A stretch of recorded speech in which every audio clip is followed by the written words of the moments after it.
Hey, salut! T'as vu? Mon fauve, il a une patte malade. Qu'est-ce qui m'est arrivé? Ben, un clou mal placé, et ça va nous faire découvrir justement un kit de réparation. Alors en soi pas tellement cher, mais tu vas voir que le clou ou la vis est tellement mal positionné dans le pneu, c'est que le pneu il a même pas 2 mois, il a même pas 1000 km et le pneu il est mort. Et je vais te donner des combines pour éviter de te faire avoir comme moi je me suis fait avoir. En attendant, générique!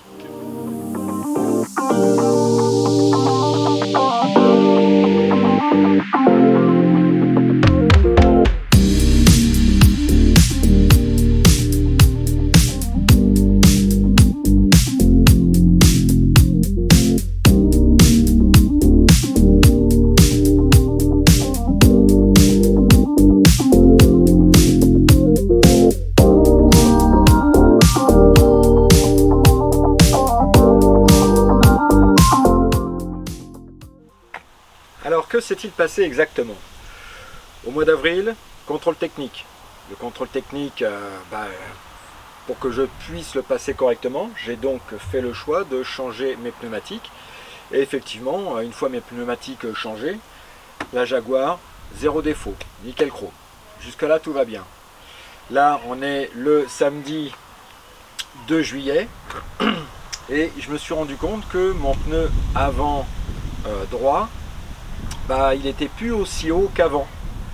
Donc je me suis dit qu'à cela ne tienne, je vais le regonfler, je vais lui mettre la pression qui va bien, à savoir 2 bar 6. Mais quand j'ai regardé l'état du pneu, j'avais une vis cruciforme qui était plantée dans le champ du pneu, entre la table de roulement et la partie où il y a toutes les inscriptions. Et je me suis dit, à mon avis, si la défaillance, si l'anomalie est en dehors de la table de roulement du pneu, Fifi, tu vas l'avoir vite dans le baba. Bon, ça c'est le premier point. Le deuxième point, c'est que lorsque l'on achète des pneus, ce qu'il faut savoir, c'est que lorsqu'on vous dit, notamment ça, ce sont des Michelin, activez la garantie sur le site Michelin machin. J'ai négligé, je ne l'ai pas fait. Du coup le pneu, bim, dans le baba encore. Donc j'en ai pour 100 balles. Il faut que je rechange, il faut que j'achète un pneu. Ça y est, il est commandé, hein, je vais le faire changer la semaine prochaine. Mais le pneu, en fait, vous allez voir, je vais vous faire un petit bout de film. Je vais vous prendre des photos et le pneu, il est irréparable. Donc il faut se méfier. Alors j'ai quand même acheté un kit de réparation, mais ça c'est pour se faire plaisir, c'est pour maintenant que je sais que le pneu est mort, de toute façon on va le finir. J'ai acheté un kit de réparation qui coûte 11 balles, et sachant toutefois que je vais quand même m'en servir. Le pneu je vais le mettre dans le coffre, je vais m'en servir pendant une semaine en guise de roue de secours, parce que là évidemment devant j'ai la galette, mais ça veut dire que si demain je crève un autre pneu, Fifi il s'en sort plus là.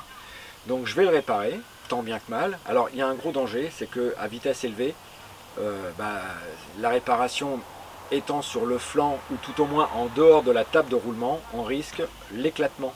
Et je vous dis pas le carnage, d'accord? Donc tant pis, la galette, je reste dans le secteur, donc je ne dépasserai pas la vitesse de 80 km/h, ça c'est pas tellement grave en soi. Mais si je crève un autre pneu, l'idée c'est dans le coffre, je mettrai le pneu que j'aurai sommairement réparé, sachant que la semaine prochaine, ce fameux pneu que j'aurai sommairement réparé, je vais le faire changer, donc il ira à la benne, et tout redeviendra dans l'ordre. Je vais te montrer l'état du pneu, et tu vas être surpris. Donc voilà, le pneu, tout neuf, hein, là on voit, il y a les picots, on voit encore l'état des soudures du pneu. La vis, elle est plantée là, sur le champ. Un truc de fou, hein. Par contre, il ne répare. Alors il faudrait prendre à partir du champ jusqu'à 15 mm de chaque côté, et il faudrait avoir des anomalies simplement que sur ce qu'ils appellent eux la table de roulement du pneu. D'accord? En fait c'est là où repose la voiture, ce qui constitue aussi ce qu'on appellera la base de substantation du pneu. Mais dès que l'anomalie, un clou, une vis un morceau de fer ou n'importe quoi se trouve en dehors de la table de roulement du pneu, bah, le pneu, il est mort. Muerte. Voilà. Donc ce que je vous propose de faire, je vais enlever la vis. On va utiliser un kit de réparage. Et puis je vais lire la notice évidemment. Et puis dans la foulée, ce que je vous propose, c'est qu'on va réparer le pneu. Et temporairement, je mettrai le pneu sommairement réparé dans le coffre. Et ça va me constituer pendant une semaine la roue de secours. Alors ce matin en plus j'ai fait du zèle. Comme hier j'ai téléphoné, parce que je m'en suis rendu compte hier de cette vis là. Parce que la voiture était à peu près à ça de la jante. Donc j'avais pu avoir un rendez-vous chez Feu Vert à la Teste. Très gentil, très bien accueilli. Et les garçons, franchement, compétents, quoi. Ils t'expliquent le pourquoi du comment. Rien à dire de ce côté-là, franchement parfait. Mais donc j'avais fait du zèle, j'avais nettoyé la jante. Donc évidemment, côté extérieur, mais aussi côté intérieur. Donc la jante était nickel, quoi. Donc je me suis dit, allez, il va falloir quand même maintenant, réparer le pneu. Mais c'est pas possible. Bon, là en fait on se fait plaisir. Le pneu il est mort, donc c'est même pas la peine de tenter quoi que ce soit. De toute façon, s'il y a un risque d'éclatement, moi qui suis vraiment à cheval sur des normes de sécurité, il n'est pas question que je roule avec un pneu sur lequel j'aurais fait une réparation sur le champ, sachant que il y a quand même des spécialistes des pneumatiques qui m'ont dit le pneu il est mort. Alors rassurez-vous, je suis allé chez Feu Vert, c'est ce qu'ils m'ont dit. Je suis allé également sur Biscarrosse, à l'endroit où j'ai acheté au mois d'avril les 4 pneus. Il y a eu un spécialiste, je lui ai montré la vis, pareil, et il m'a expliqué exactement la même chose. Donc du coup je me suis dit c'est pas grave. Pour les adhérents de Novice-Car, je vais faire un tuto. J'ai acheté un petit kit, je vous mets une photo d'ailleurs, 11 € et quelques, donc ça coûte rien. Bon, maintenant, je vais quand même le garder parce que, comme le gars m'a expliqué que si l'anomalie provenait vraiment sur la table de roulement du pneu, là oui, c'est facilement réparable. Je verrai si c'est facile d'utilisation, si c'est pas facile, je vous le dirai évidemment. Donc par contre, quand je lis les modes opératoires, bon alors ça me paraît pas compliqué. En fait, il y a un outil comme un foret qui va nous permettre. Alors évidemment, avant, on va enlever la vis. Il y a un outil comme un foret, je vais tourner, je vais faire des va-et-vient, donc je vais faire un trou. Ensuite, je vais emmancher de la colle soit sur la mèche, soit sur la partie qui va me servir à faire le trou. Et c'est visiblement une colle qui est très très nocive. Je vais vous dire pourquoi. Ensuite, on a un deuxième outil comme une grosse aiguille où on doit mettre une mèche dans le pneu. Et puis en tournant, normalement la mèche elle reste dans le pneu et puis la colle fait son effet, quoi. Et puis après, on essaiera de gonfler le pneu. Je vais m'en servir comme roue de secours pendant une semaine, je vous ai expliqué tout à l'heure. Je vais gonfler ça à 2 bar 6, 2 bar 8 et puis je mettrai ça dans le coffre et puis ça attendra une semaine. Par contre, il faut bien lire les notices parce que il y a des mentions de danger. H225 par exemple, liquide et vapeur très inflammable, H304 peut être mortel en cas d'ingestion et de pénétration dans les voies respiratoires. Donc autant dire que là, on va travailler dehors. Si vous faites ça à l'intérieur, prenez soin que tout soit parfaitement bien ventilé, quoi. Vous lirez si vous achetez ce petit kit, je vous remets la photo, allez. Il y a des conseils de prudence, évidemment à tenir en dehors de la portée des enfants, tenir à l'écart de la chaleur, des étincelles, des flammes nues, des surfaces chaudes, ne pas fumer, se laver les mains soigneusement. Enfin bref, visiblement c'est un produit qui est hyper nocif. Donc je vais chercher un tournevis cruciforme, j'enlève la vis, je m'occupe de faire un trou dedans, mais de toute façon ça va être filmé tout de suite dans la foulée. Bon, avec le tournevis cruciforme j'y arrive pas, donc ce qu'on va faire c'est que je vais essayer, voilà, oui, une belle petite vis, une petite vis cruciforme, bien piquante. Voilà.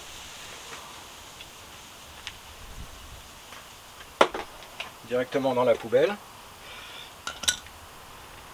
Il y avait encore de l'air, hein. Donc l'idée maintenant,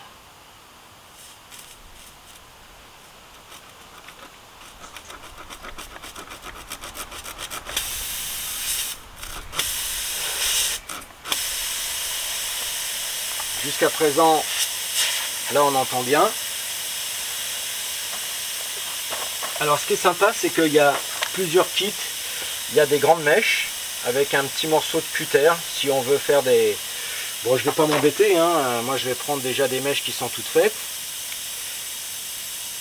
Je vais prendre des gants quand même, parce que comme ils préconisent, comme ils disent que ça a l'air d'être des produits un peu chauds là-dedans, hein.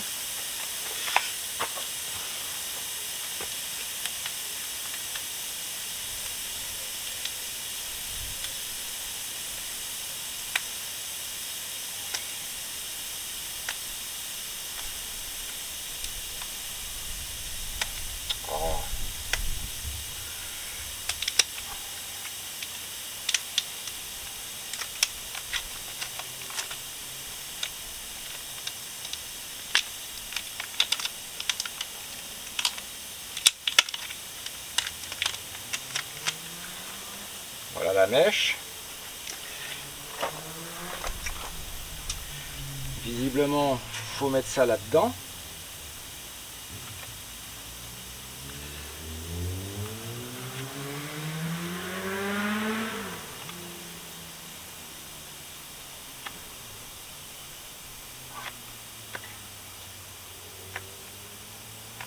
Je vais la mettre en plein milieu, là on voit.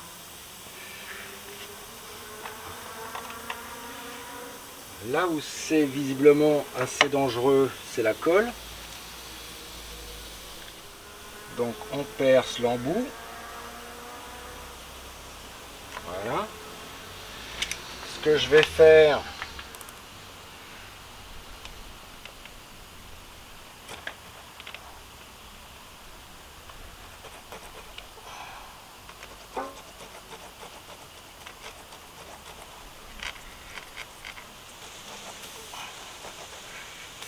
voilà.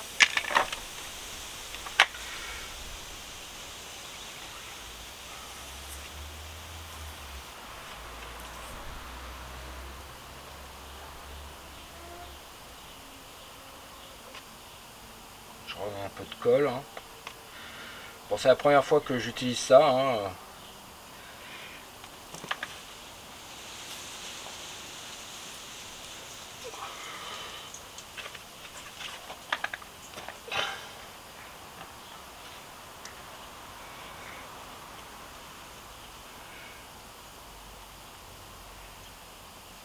Bon, il y a un petit bout qui dépasse.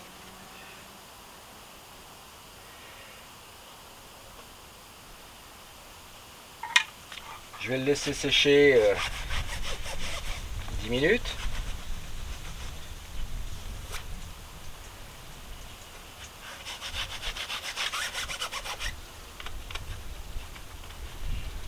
Et puis on va mettre ça en pression, puis on va bien voir.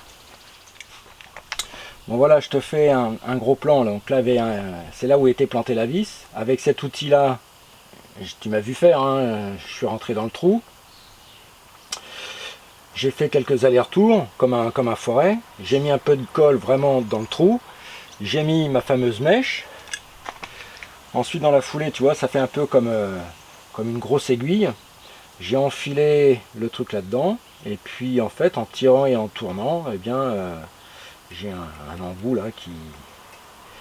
Et là, je pense que la colle, il doit y avoir une réaction chimique là, parce que j'ai l'impression que ça fond un peu là. On dirait un gros truc là, enfin ouais. Bon, l'important c'est de se dire, il y a des kits de réparation qui existent, soit, mais là où est sur le champ du pneu, là où j'ai l'anomalie, c'est même pas la peine, hein, le pneu il est secoué, il est mort.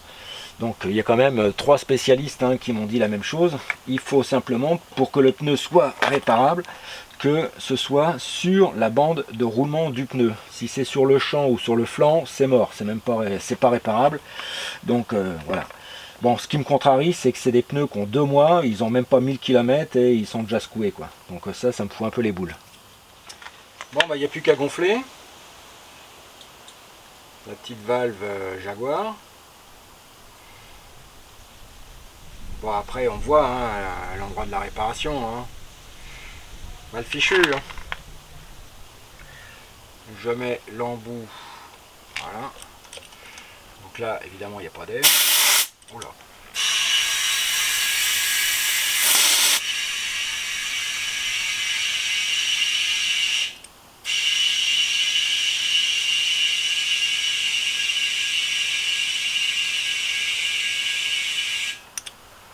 Donc là, je suis rendu à 1,5 bar.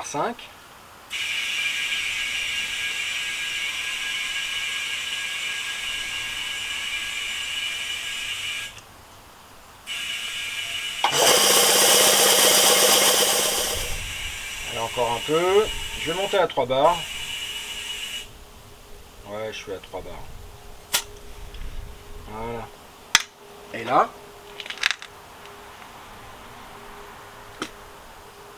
j'entends rien du tout, hein.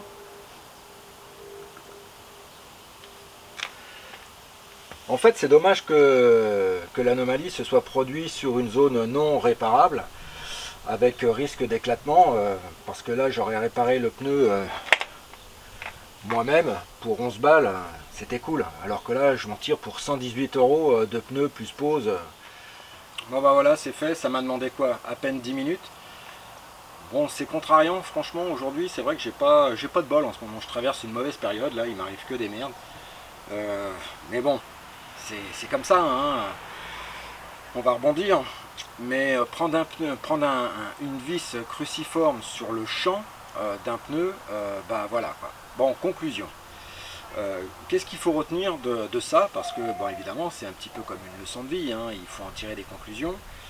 Lorsque vous achetez des pneus, n'importe où, hein, et que l'hôtesse de caisse vous dit vous irez sur le site de Michelin.fr, je dis n'importe quoi, hein, ça peut être Michelin.com, afin d'activer la garantie des pneus, bien faites-le, parce que moi, fin avril, bah, je ne l'ai pas fait. Et puis bah, là, bah, forcément, le pneu, ben, il est mort. Et si j'avais activé la garantie, ben, le pneu m'aurait été remboursé dans son intégralité. Et j'aurais économisé 100 balles, tout simplement, par négligence, manque de temps. Enfin, j'y pensais pas. Enfin bref, je ne cherche pas d'excuses. Hein, mais en fait, il faut éviter de procrastiner. Dès qu'on pense à quelque chose, faites-le tout de suite parce que autrement, bah, comme moi avec le pneu, on se fait vite avoir. Ensuite, il y a des zones où les pneus ne sont jamais réparables. Ça aussi, il faut le savoir. Même si dans la vidéo, je vous ai montré que on peut mettre une mèche en moins de 5 minutes, que ça encolle tout, je l'ai gonflé à 3 bars de pression, il n'y a pas une fuite. Bien sûr que je pourrais rouler comme ça, à mon avis, ça c'est certain. Mais si demain, mon pneu éclate et que je crée un accident, alors évidemment il va y avoir enquête, expertise, et que les experts voient une rustine comme ça sur le champ du pneu, même si j'y suis pour rien, je ne serai jamais indemnisé. Hein. Les assurances, faut pas rêver. Hein. Déjà dans les contrats c'est écrit en tout petit, mais là encore, s'ils veulent nous bim, eh bien ils cherchent autour des pneus, les machins, de toute façon, dès que vous avez un carton, c'est pas compliqué, la première chose que l'expert va regarder, c'est l'état de vos pneumatiques. Ça, c'est sûr. Moi j'ai le souvenir, quand une fois j'étais à Angers, on m'est rentré dans le cul. Bon bah quand je suis rentré, ma voiture n'avait rien. Hein. Par contre, la petite, je sais plus ce que c'était comme bagnole, la petite 206 ou n'importe quoi, le devant était complètement explosé. Mais quand je suis rentré, ben, l'expert de Groupama, la première chose qu'il a regardé, c'est les pneumatiques. Hein. Bon, ça allait bien parce que mes pneus étaient quasiment neufs. Mais donc, méfiance. Ça veut dire que là, on a fait une démonstration sur une zone où normalement on ne répare jamais. Sur le champ du pneu ou sur le flanc du pneu, c'est irréparable. Donc on me l'a dit 3 fois de suite avec 3 experts différents, que ce soit à la test ou sur Biscarrosse. Et puis mon ancien gendre aussi m'en avait parlé. Donc il faut faire attention. Donc il existe des kits, c'est vrai, pour 11 € et quelques, hein. Je vous mets le ticket de caisse en photo si vous voulez, hein. Et vous voyez que en fait c'est extrêmement facile de réparer un pneu avec une mèche. Mais ça, ce n'est valable que si cette fameuse mèche se trouve sur la table de roulement du pneu. En dehors de la table de roulement du pneu, toute réparation est obsolète, n'a aucun effet, voire est dangereuse. Hein, on peut imaginer le carton qu'on peut avoir en roulant à 130 sur l'autoroute et puis un pneu qui éclate. Voilà. Bon, j'espère que cette petite vidéo, je ne sais pas si elle va porter un numéro ou si ça va être un extra ou une hors-série, hein, parce que là j'ai tellement de boulot à faire avec Noviscar. Mais bon, j'espère que ça t'a plu. Si ça te plaît, bah évidemment tu likes, comme ça moi ça m'encourage. Et puis surtout bah tu t'abonnes ou tu fais abonner ton frangin ou même ta femme, tiens, parce que tiens, un petit travail comme ça, je suis sûr qu'une belette peut le faire. Ça, c'est sûr. Donc le kit, je vais quand même le foutre dans ma voiture, parce que si demain je crève, peut-être que si j'arrive pas à desserrer les écrous, pour une raison quelconque, avec le kit, peut-être que je pourrais être en mesure de réparer. Bon, par contre, c'est vrai, petit bémol, il ne précise pas si ce kit est utilisable sous la pluie. Parce que comme j'aime à dire, à chaque fois qu'il nous arrive une connerie, il fait froid, il neige, il pleut, je suis dans un chemin de terre, enfin c'est la catastrophe. Voilà. Allez, abonne-toi si ce n'est pas déjà fait. Parle de la chaîne à ton environnement si ce n'est pas déjà fait. Et d'avance, je t'en remercie. Allez, ciao et bye. Porte-toi bien.